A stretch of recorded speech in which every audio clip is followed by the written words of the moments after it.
Salut et bienvenue dans ce nouvel épisode de Focus, la seule vidéo qui analyse comment tu écoutes la musique avec tes yeux. C'est l'artiste qui a réalisé le meilleur démarrage et ce depuis 2019. Il est également considéré comme un des meilleurs rappeurs français de l'année 2020 alors qu'il n'a sorti que des featuring. Je vais bien sûr revenir sur SCH et son album Julius 2, Marché Noir. C'est parti.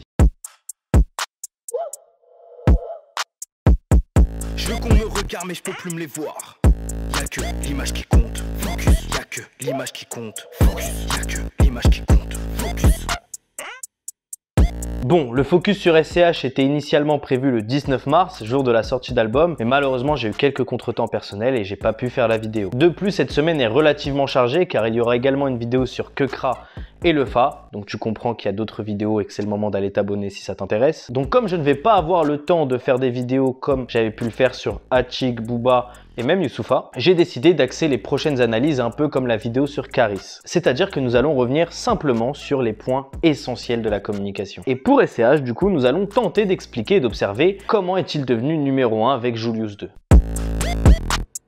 SCH, et ce depuis les débuts de sa carrière, a une identité qui se démarque artistiquement et visuellement parlant. Mais cela ne lui suffit pas car il réfléchira à un concept qui changera tout et qui dénotera des autres projets du rap français. Et c'est avec cet objectif qu'il conceptualisera l'idée de Julius. Une trilogie sous forme d'album qui raconte une histoire où SCH jouera un personnage, le fameux Julius. Beaucoup de répétitions du mot Julius quand même. Afin d'avoir un fil conducteur sur l'intégralité du projet, il intégrera même des interludes monologués avec la voix française d'Al Pacino. À ça, SCH a ajouté des visuels et des clips travaillés pour qu'ils soient considérés comme des suites plus ou moins directes entre eux. À la sortie de Julius tome 1, l'album est artistiquement considéré comme une réussite et il obtiendra même un gros succès d'estime. Quand un artiste avec un album a un succès d'estime, généralement s'il fait les choses bien, l'album suivant aura un succès commercial. On peut notamment le remarquer avec des artistes comme Dinos ou encore Alpha One pour ne citer que. Mais pour le S, c'est légèrement différent. Tout d'abord, le succès commercial est déjà présent car il obtiendra un disque de platine avec le tome 1 de Julius. Un succès commercial peut présager que le label de SCH mettra plus de moyens financiers sur la suite de l'album. Mais l'autre différence avec SCH, c'est le format de son album. C'est une trilogie et donc l'attente est fondée essentiellement sur les suites de Julius, c'est-à-dire le tome 2 et le tome 3. Or, il n'a pas sorti la suite directement puisqu'entre temps, il y a eu Rooftop. Et finalement, c'est une idée brillante. Rooftop n'est pas le projet attendu par le public, mais finalement, ça va lui être bénéfique pour son image. En effet, avec Julius, SCH est dans un personnage. Or, avec Rooftop, il se permet de sortir de ce contexte afin de devenir un rappeur comme les autres. Le public accueille l'album comme il est annoncé, c'est-à-dire comme une récréation, une sorte d'interlude entre les deux Julius, et les personnes qui n'étaient pas forcément réceptifs au concept Julius peuvent se permettre d'être accrochés avec ce projet. Et c'est notamment le SCH de Rooftop qu'on retrouve sur l'intégralité des featuring que nous avons en 2020. Et je me permets d'en profiter pour dire que les featuring, c'est notre second point.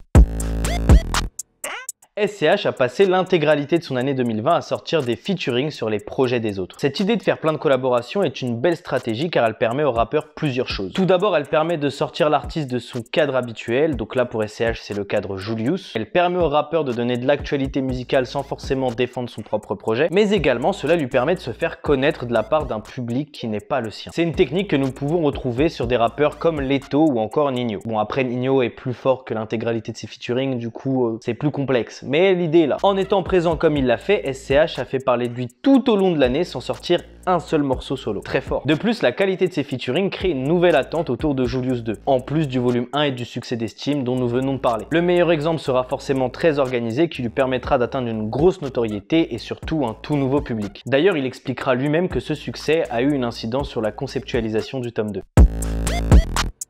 Pour moi, ce point il est un petit peu plus subjectif, mais la force de SCH et de son équipe, ça a été d'être plus ambitieux sur le tome 2 tout en faisant évoluer le concept. Sur la communication du projet, la hype était déjà très présente, donc finalement ils ont été très minimalistes sur la sortie des singles. Ils ont sorti que Marché Noir, qui est le titre éponyme, et ils l'ont pas sorti n'importe comment. En effet, nous avons un clip avec une intro scénarisée d'une durée de 7 minutes, qui contextualise encore plus l'idée d'histoire et de film dans Julius. Dans l'image et grâce à ce clip, nous observons que le personnage a évolué avec Rooftop et très organisé. On retrouve un Julius toujours mafieux mais moins mystique, plus ancré dans la réalité, plus humain, un peu plus SCH. Cette évolution maîtrisée avec de la justesse permet aux anciens auditeurs d'être toujours attachés à Julius, mais également aux nouveaux de prendre le train en marche. Vous captez un peu l'idée? En intégrant Marseille au storytelling, le public a eu un repère plus simple de compréhension. Et justement, là où pour moi ça a été très fort, c'est qu'ils ont poussé cette fiction dans le réalisme à maximum. Et cette part de fiction-réalité a été amenée grâce aux containers et au côté marché noir de l'album. Pour ce qui est des containers, il y a eu eu la grosse collaboration avec Deezer où on pouvait avoir une première écoute sur concours. Mais ce n'est pas tout car ils ont poussé le vice encore plus loin. En effet, ceux qui ont gagné ce concours ont eu une expérience utilisateur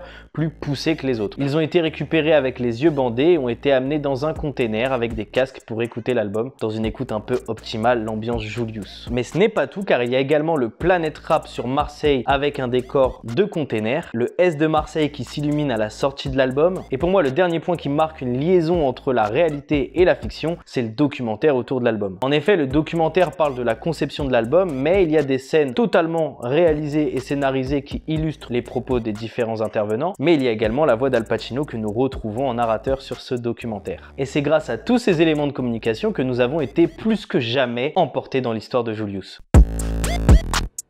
Je pense que les 3 éléments que nous venons d'observer nous permettent de comprendre le succès d'SCH autour de Julius 2. Bien sûr, dans mes vidéos, je ne suis pas là pour juger l'artistique, mais il ne faut pas oublier une chose, si un artiste vend, c'est grâce à sa communication, mais c'est surtout parce qu'il est bon. S'il n'avait pas obtenu un succès d'estime avec Julius 1 ou que ses featuring n'avaient pas été si bons, on n'en serait pas là. Je pense que c'est bien de le dire de temps en temps, la communication et le marketing c'est essentiel, mais ça fait pas tout. Et avant de terminer cette vidéo, j'aimerais remercier monsieur Cédric du label Rec 118 qui a notamment travaillé sur la communication d'SCH. Il est l'une des personnes qui m'a motivé à faire cette série de vidéos focus, donc encore merci. Mais il n'a pas hésité à répondre à certaines de mes questions pour écrire cette vidéo, donc merci 3 fois. Cet épisode est assez court car comme je l'ai dit précédemment, la semaine est vachement chargée. Donc dites-moi si vous êtes d'accord avec les éléments que j'ai mis en avant et si j'en ai oublié, n'hésitez pas à me le dire dans les commentaires. Merci d'avoir regardé cette vidéo jusqu'au bout, n'hésitez pas à vous abonner, à liker, à partager. Bref, vous connaissez la chanson. À la prochaine pour un nouvel épisode de Focus.